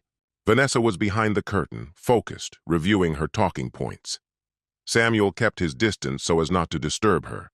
He pulled out his tablet, feigning boredom, idly tapping the screen, when in truth he was confirming that the truth drop was ready to go live at a moment's notice. The wireless signal held steady. In his pocket, a small remote blinked green, armed and waiting. He inhaled, slow and measured. "We're on in 5!" a crew member shouted to the stagehands. Vanessa bounced up beside him, brimming with energy. "This is it," she whispered, then leaned in to plant a kiss on his cheek. He let her. "Go knock 'em dead," he murmured. The MC bounded onto the stage, amping up the crowd with practiced charisma. After a thunderous introduction, he called Vanessa forward with grandeur. She stepped into the spotlight to a deafening ovation. The sky had deepened to violet, and the stage lights blazed white. Samuel stayed just out of sight, blood pounding, not with pride as it once had, but with the rush of looming betrayal. Vanessa launched into her speech, magnetic and commanding as ever. Samuel barely registered the words, his mind trained on timing. Still, he caught phrases that twisted his lips into a grim smile. "As your representative, I promise to lead with principle. My family inspires me to fight for yours." Lines like that drew roaring approval. The audience drank it up, unaware of the storm just seconds away. He felt like a man holding a live trigger, thumb poised above the switch. The stage manager gave him the cue, a subtle motion. Samuel nodded. He stepped forward, foot on the first stair. On stage, Vanessa built to her close. "Together," she declared, "we'll create a future grounded in truth, trust, and the values that unite us." The audience erupted in cheers.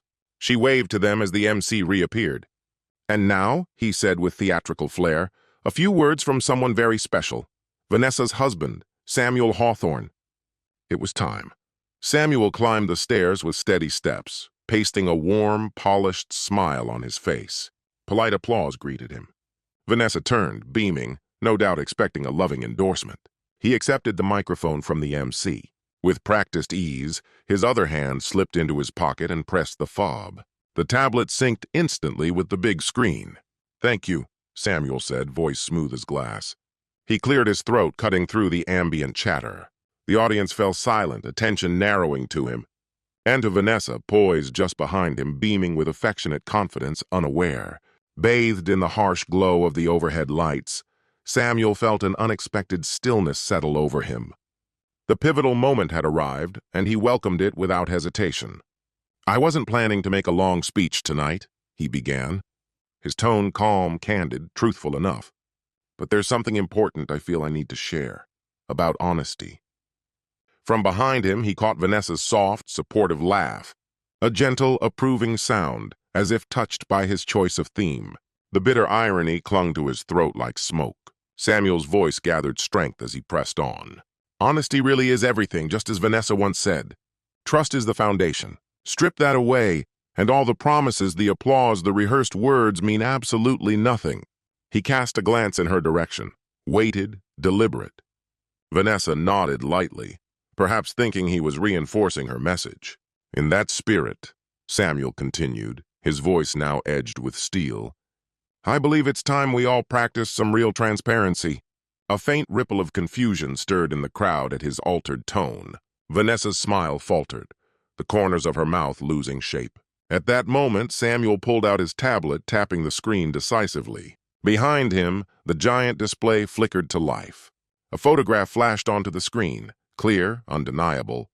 Vanessa and Troy entwined in an intimate kiss outside the Greenhaven Motel. For a heartbeat, silence reigned as the image registered in people's minds. Vanessa turned toward the screen, catching the picture in her periphery. Her body stiffened, her face drained of color. A sharp intake of breath swept through the room. Gasps, startled murmurs, the beginnings of an uproar. Samuel's grip on the microphone shook briefly, but he steadied himself. "This," he said, voice steady and frosted, "was taken just last month. Vanessa with her campaign manager, Troy Eastman." He advanced to the next slide. A blown-up screenshot of a text message filled the screen. "I love you. Can't wait to be in your arms tonight. V." Shock exploded in the room. Voices rose, some in disbelief, some already booing. Cameras popped, phones lifted. Vanessa jolted forward, panic flashing across her features. "What are you doing?" she hissed, her voice low and frantic, not meant for the microphone. She lunged toward him, aiming for his arm. He evaded, keeping both the microphone and tablet just out of reach. "What I should have done long ago," he declared, his words echoing through the speakers, impossible to ignore. Click, another slide. This time, a hotel receipt listed under campaign retreat expenses with the date, the location, and the names, Vanessa Lorne and Troy Eastman. "This," Samuel said sharply, turning to the crowd, "is where your donations went, funding private getaways for Vanessa and her campaign manager." The confusion began curdling into outrage. Shouts surged from every side. Disbelief, anger, some cries of "liar," their targets unclear. In the front rows, expressions twisted. Shock, dismay, disbelief. Hands clamped over mouths, heads shook slowly. Journalists were already filming, others live streaming the unfolding scandal. Vanessa made a desperate grab for the microphone. "Stop, please!" she cried, voice cracking, audible even without amplification. She turned to the crowd, her eyes wide, brimming with tears. This isn't what it looks like. You don't understand." Samuel stepped away from her, his face tight with grief and grim satisfaction. He walked toward the front of the stage, his voice ringing out like a final verdict. "No misunderstanding," he said. "Only the truth at last." He tapped the final slide. The screen changed again, now showing Vanessa and Troy leaving the motel the next morning. Their clothes rumpled, their expressions tired. Undeniable. For months on the campaign trail, while asking for your confidence and your votes, Vanessa Hawthorne was secretly shattering mine, betraying not just me but her family, through an affair with Troy Eastman. He practically growled the name. At that moment, Troy emerged from backstage, his face pale as it lit up, enlarged and exposed, on the towering screen beside Vanessa's image. A wave of recognition spread through the crowd, followed quickly by outraged boos. Security personnel began to converge toward the platform, hesitating as they tried to assess whether this disturbance warranted action. There was no violence, just a stunning, unexpected breach of decorum. Even the event organizers looked paralyzed, unable to grasp what was unfolding. It was as if time had fractured. Vanessa's carefully painted expression was now crumbling, her eyes wide with panic, hands flying to her mouth as she witnessed her own public humiliation unfolding live. Samuel took the opening. His voice rang out, powerful and trembling, with a mixture of fury and heartbreak. "You all have a right to the truth. This is who you've been supporting. A woman who deceives not only her husband and children, but every one of you, all while claiming to champion integrity and trust. Well, here's the truth. Here's what honesty actually looks like. I refuse to keep pretending, and I thought none of you would want to either." Then he let the microphone drop to the floor. A harsh screech of audio feedback pierced the air. Suddenly, the crowd was in turmoil, people shouting, photographers clicking madly, others rushing toward the stage. It was chaos. Vanessa stumbled forward, eyes brimming with tears, her composure obliterated. "Sam, please!" she cried, reaching out. But Samuel didn't stop. He spun away, refusing to let her touch him. As he stepped out of the spotlight, her voice trailed after him, desperate, cracking. "I'm sorry. Please let me explain." No one could hear her. The noise was deafening. Troy had already disappeared into the shadows backstage, fleeing in silence. The crowd's reaction intensified, angry voices, bitter cries, some calling Vanessa's name in disbelief, others denouncing her with open rage. Samuel kept walking. He descended the side steps, the security guards parting in uncertainty, unsure whether to intervene. One tried to stop him. "Sir, I think you—" Samuel shot him a look so sharp and full of fire that the man fell silent. With a quick pivot, Samuel vaulted off the platform into the throng below. People instinctively moved aside, though many leaned in, some jeering, others shouting support or confusion. Snippets of reaction reached his ears as he pressed forward. "How could you do that to her, man?" "Thank you for saying it." "This is insane." Now the cameras swung toward him, reporters closed in, microphones outstretched. "Mr. Hawthorne, did you just confirm an affair? Do you have a statement for us?" He didn't answer a single one. He pushed forward, focused entirely on the exit, the crowd breaking behind him. His pulse was pounding, every heartbeat thudding in his ears. His limbs were buzzing with adrenaline. The cool night air slammed into his face as he finally pushed past the last of the crowd. Somewhere behind him, Vanessa's anguished cries still echoed through the speakers, then were abruptly cut off. Whether someone killed the mic or she collapsed, he couldn't tell. He caught the voice of the MC trying in vain to salvage the event, but the chaos was beyond repair. The rally had collapsed into disorder. It was over. Fumbling for his car keys with shaking fingers, Samuel reached the driver's side, breathing hard. His chest was tight with a flood of emotions, an impossible swirl of vindication, rage, and deep, aching sorrow. He leaned against the door for support. Not far away, he spotted Troy scrambling into his own car. His face was ghost white. A second later, the vehicle screeched out of the lot, someone pounding a fist on the hood as it sped off, most likely an enraged attendee letting their fury fly. Samuel slid into the driver's seat and shut the door behind him. His grip on the steering wheel trembled uncontrollably. He forced a slow, deliberate breath through his lungs. It was done. Vanessa's collapse on stage, broken by the revelation, was seared into his memory. He had delivered the reckoning he believed she was due. Brutal, public, unforgiving. How long he sat there in that unmoving car, lost in the distant uproar of the rally, he couldn't say. Eventually, the insistent buzzing in his pocket pulled him back, his phone lighting up with messages, missed calls, endless notifications. He gave it a brief glance. 6 missed calls already, 2 from Vanessa, 1 from Grace, another from a number he didn't recognize, likely a journalist, even one from his mother-in-law. The world wasn't wasting time. He placed the phone face down on the passenger seat. He wasn't ready for any of it. At last, Samuel turned the ignition. His part in all this was over. He pulled out of the lot just as the wail of sirens reached his ears. Police arriving, maybe to control the crowd, maybe for something worse. What he left behind was total chaos. Driving into the night, only one thought looped through his mind. It's finished. In one decisive move, he had demolished Vanessa's political aspirations and exposed the hollow core of their marriage in front of the entire crowd. Troy's career was just collateral damage, probably beyond repair now. Everyone had lost something. But what had Samuel become in the process? A victor? A casualty? A liberator? A wrecking force? Perhaps he was all of those at once. Chapter 6. Fallout. The chaos that followed Samuel's public reveal was immediate and far-reaching. None of them could fully contain what had been unleashed. By dawn, the scandal had consumed every local broadcast, and even national outlets had picked up the story of a candidate's husband, derailing her rally with an explosive accusation of betrayal.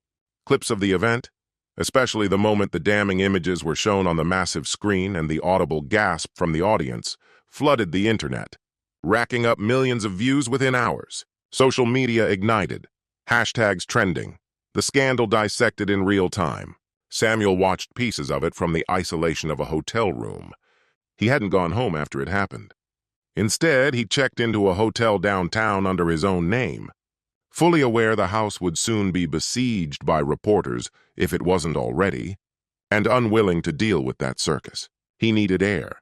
He needed to sit with the reality of what he'd set in motion. In the stillness of the hotel suite, he flicked through cable news. One channel ran a loop of a news anchor's summary. In a shocking twist last night, attorney Samuel Hawthorne halted his wife Vanessa Hawthorne's campaign rally to accuse her of an extramarital affair, projecting what he claimed was proof, a series of incriminating images implicating her and her campaign manager. Vanessa's campaign had since been put on hold, so she stepped down, he noted silently. No surprise there was no salvaging her candidacy. A brief statement had been issued sometime in the early hours. Vanessa admitted to making a profound personal error, announced the end of her political bid to prioritize her family, and pleaded for privacy. It was an immediate and total surrender. She couldn't argue with the evidence he had laid bare. Samuel's gaze dropped to the scrolling ticker beneath the anchor's report. Public opinion split on Hawthorne scandal. Was the public exposure justified? So now they were judging him too, not just her. He clicked the TV off, the pressure building behind his eyes. Opening his laptop, he gave in to the urge to see the online discourse. An act of self-inflicted punishment, perhaps. The takes were all over the map. Some hailed him as a champion for calling out hypocrisy. They said he did the right thing. She had it coming. People, they argued, deserved to know the facts, but not everyone agreed. Many criticized him. They called his actions spiteful and harsh. They said it resembled revenge porn, an intentional act of public humiliation. A few legal minds chimed in, wondering if any statutes had been crossed. But just as he had anticipated, the truth was on his side. And with no lies involved, proving defamation would be a long shot. He'd also been meticulous not to include anything overtly sexual, avoiding anything that might cross the line into illegal territory. There were no nude images, just provocative but still clothed photos. He'd walked a very fine line, pushing boundaries, yet remaining just within the limits of the law. Even his firm had taken note. He'd seen an internal memo in his inbox the same day. They'd placed him on a short-term leave of absence, phrased as time to address personal issues. In reality, it was a cooling-off period until the media storm faded. Part of him was grateful. He couldn't focus on work if he tried. His phone wouldn't stop buzzing. With message after message flooding in, many from strangers whose support came uninvited, likely having dug up his number from public records or leaks. I saw what you did. You're a hero. Legend. Thank you for telling the truth. Messages like those popped up one after another. Others offered more complicated reactions. As a woman who's been betrayed, I get it. But putting it all out there like that, I hope you and your kids are okay. Then came the angry ones. You're a bully. How dare you air this in public like it's entertainment? Samuel did his best to keep it all in perspective.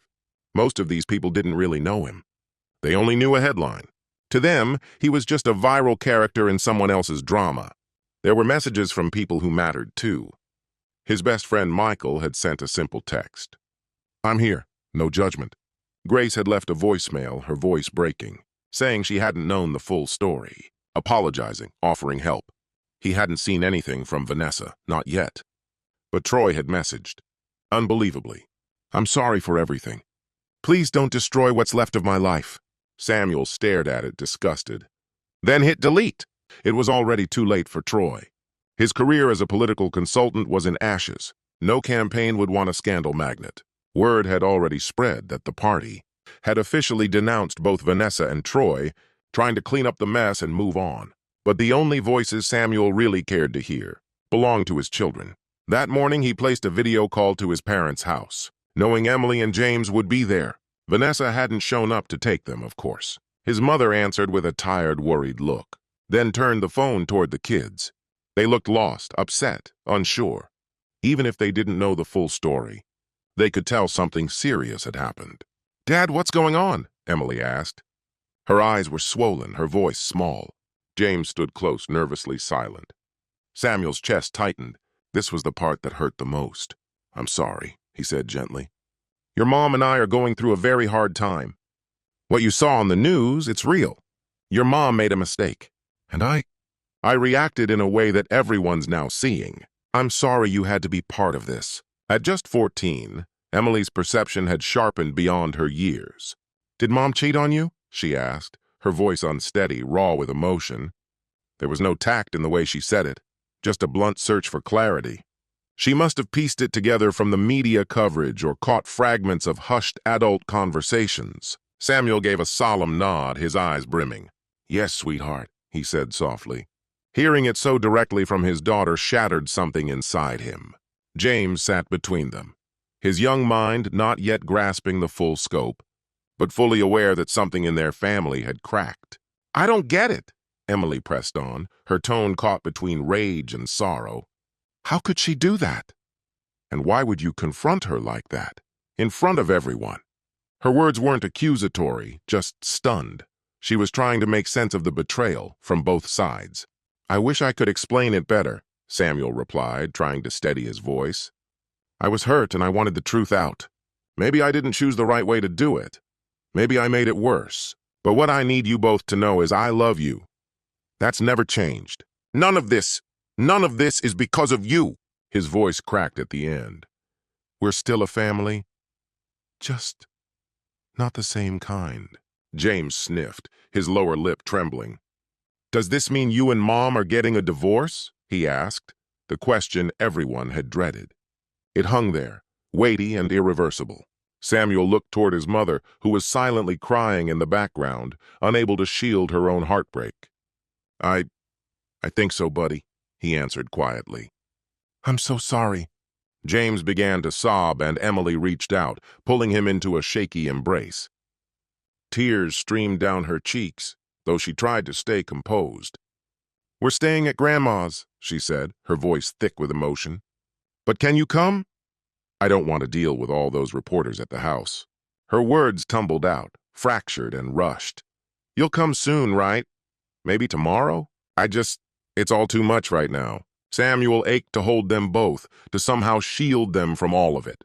But he knew the press was probably circling the family home like vultures. After a long and painful call, filled with broken questions and heavy silences, he reassured them as best he could and let them share their confusion and grief. When the call ended, he felt like he'd been hollowed out. This devastation to his children, was the part he had feared most. Bringing Vanessa's betrayal into the public eye had made the kids collateral damage. He'd tried to expose a lie, but in doing so had thrown his whole family into the spotlight. Now he wondered, should he have dealt with it quietly, for their sake? He rubbed his face, feeling doubt creep in. Was this justice or cruelty disguised as righteousness? Had he gone too far? The fallout would follow the kids, at school, online. They'd see their mom dragged through headlines, and their dad painted as vindictive. The implosion of their family would be public history. That night, Samuel ventured outside, hoping for anonymity. He wore dark sunglasses and a cap, trying to slip past recognition.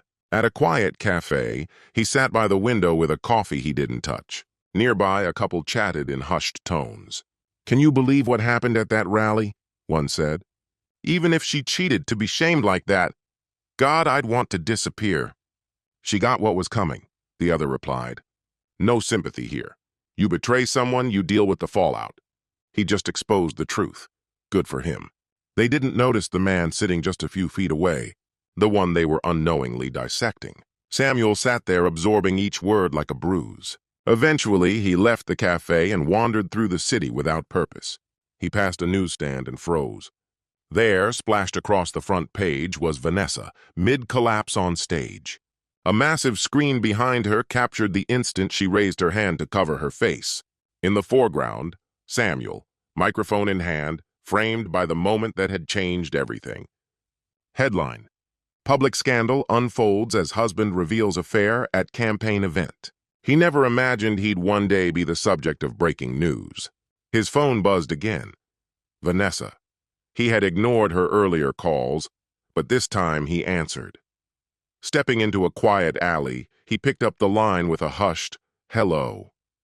At first, only her unsteady breathing came through, then her broken voice. Sam. He said nothing, letting the silence stretch. You've ruined me, she whispered eventually, her voice cracking under the weight of emotion. Samuel shut his eyes, torn. Part of him had wanted her to feel pain, mirror the ache she had caused him. But there was still a part of him, the part that had loved her for so long, that felt a hollow sadness. You didn't just destroy yourself, he answered softly, though there was an edge to his words. You destroyed us. She broke down in tears. I know, she choked out. I know I did. But not like that, Sam. Not in front of everyone. Her voice wasn't angry, it was wrecked, grieving. The kids saw some of it, she continued. Do you understand what that did to them? To me? Anger flickered in him. What I did to them, he echoed, heat in his voice. Vanessa, you're the one who... But he stopped himself. Blame wouldn't fix anything. He exhaled slowly. They'll recover, he said. I'll make sure of it. They're hurting now, but I'll carry that burden. Still, I didn't see any other way. On the other end, she tried to steady her breath. There were other ways, she insisted. You could have just left quietly. You could have yelled at me at home. Anything but this. Samuel leaned against the cool surface of the alley wall. Maybe I didn't just want to leave, he admitted. Maybe I wanted you to feel what it cost. You gambled everything, your job, our family, on Troy. Did you think none of it would come back to you? She only wept in response. The fury in him drained away, leaving only a numb heaviness. I really did love you, he said quietly. And you broke me, Ness. He used her nickname by reflex, his voice cracking as he said it. Finding out, it killed something in me. I won't pretend what I did was right or justifiable. Maybe it was just cruel. It's done, she whispered. I'm sorry. I'm so sorry, she repeated over and over through her sobs. It was the first thing she'd said in a long time that felt truly honest. But it was too late. I hope someday you regret it for the right reasons, Samuel said, voice low. Not just because the world found out. And I hope truly that you find a way to grow from this. But I won't be beside you for that part of the journey. There was a long silence. Then she spoke again, hesitantly. Will you meet with me? Not to fight, just to talk, please? He paused, considering. Maybe someday closure in person would help. But that day wasn't today. Not now, he said. We both need time. I'll reach out about the divorce through the lawyers. She inhaled sharply at the word. Its finality struck her. Okay, she murmured. You'll take care of the kids, right? Of course, he said. They'll be with me. For now, stay out of the spotlight. Rest. Let your parents help you. They're furious with me, she said bitterly. They watched everything unfold. I can't even look at them. Samuel had nothing to offer in return. No comfort, no rescue, just silence. After another long pause, he finally spoke. Goodbye, Vanessa. She began crying all over again. He ended the call with quiet finality. The sun had disappeared below the horizon, and twilight had crept in. Samuel realized he hadn't eaten once that day, but food was the last thing on his mind. He trudged back to the hotel, his head bowed. Later that evening, in the solitude of his hotel room, he opened his laptop to find an email from Mark Renner, the private investigator. Mark was checking in, half kidding that he'd never anticipated the evidence being used in such an explosive way. He wished Samuel well, and gently reminded him about keeping everything confidential. Samuel replied with a brief thank you and confirmed the payment. That closed the loop. Alone again, he poured himself a whiskey from the minibar and sipped slowly. Messages from strangers were still pouring in. He read them one by one. Some, particularly those from other people who had been betrayed by their spouses, offered him an odd sort of comfort. They called him courageous, said they felt vindicated watching him speak his truth. But a few struck him like punches. One message stood out. A woman had written, I was a kid when my parents' messy, very public divorce played out. It wrecked me for years. I hope your kids get therapy. Therapy. Yes, that was probably smart. He made a quiet mental note. Find a counselor for the children. Maybe even one for himself. Just before midnight, Samuel realized he couldn't hide out in this room forever. Sooner or later, he'd have to return to whatever was left. Vanessa wouldn't be waiting for him. Grace had texted to say she'd gone to her parents' place. There might still be press hanging around, but he could deal with that. Or dodge them. The house was his now, his and the kids. It was time to start the long process of rebuilding. He packed his things and checked out. The drive back felt unreal, like he was gliding through someone else's life. The familiar, quiet streets of his neighborhood looked untouched by the chaos that had consumed him in just one day. Sure enough, a couple of news vans were parked just outside his driveway. As soon as his car rolled in, two reporters hurried toward him, microphones extended. Mr. Hawthorne, any comment today? One asked. He cracked the window just enough to speak. No comment. Please respect my family's privacy, he said firmly. It echoed Vanessa's official statement, but he meant it in full. They pressed with more questions. Do you regret what you did? How are your children coping? He offered no replies, only a cold stare. A camera flashed once, but he drove on up the driveway. They didn't follow further. Inside the house was still and shadowed, a reflection of the hollowness inside him. He shut the door and locked it behind him. In the entryway, a framed family photo hung on the wall, the four of them from a beach vacation 2 summers ago. Samuel, Vanessa, Emily, and James, smiling, sunlit, happy. He felt a sharp ache rise in his chest. He took the picture down and set it face down on the side table. He couldn't look at it now. Dragging his feet to the living room, he dropped heavily onto the couch. His eyes landed on the upright piano in the corner. Their wedding photo still sat atop it, exactly where he'd turned it down days earlier. He walked over and picked it up. The couple in the picture radiated joy and hope. They looked like strangers. Who were those kids? So optimistic, so unaware. He sat again, photo in one hand, whiskey in the other. Was revenge enough to fill the emptiness? He searched himself for an answer. There was a bleak sense of closure. Yes, Vanessa and Troy had paid the price for what they'd done. Samuel hadn't allowed their betrayal to rot in silence. Still, the space she left behind, that fracture in trust, remained yawning and cold. The scandal had run its course in public, but the hurt lingered behind closed doors. And as the dust settled, Samuel realized something sobering. Destroying her hadn't brought him peace. That kind of healing would take much longer. Call it justice if one must. But it hadn't come cheap. He drained the last of his whiskey. Through the window, he could see the horizon waiting for dawn. A restless urge pushed at him. He couldn't stay in that house until morning. Not yet. Maybe it was the memories that clung to every wall, or the knowledge that the media circus would resume at first light. Or maybe it was just the need to move, to get away from the wreckage, if only for a while. He grabbed a duffel bag and filled it quickly. Clothes, documents, his laptop, the essentials. Then he'd head to his parents' place to pick up the kids. They'd go somewhere quiet for a few days, maybe that remote cabin upstate they'd rented one snowy December. He'd tell them what he could, gently, honestly, and stay by their side as they all began to mend.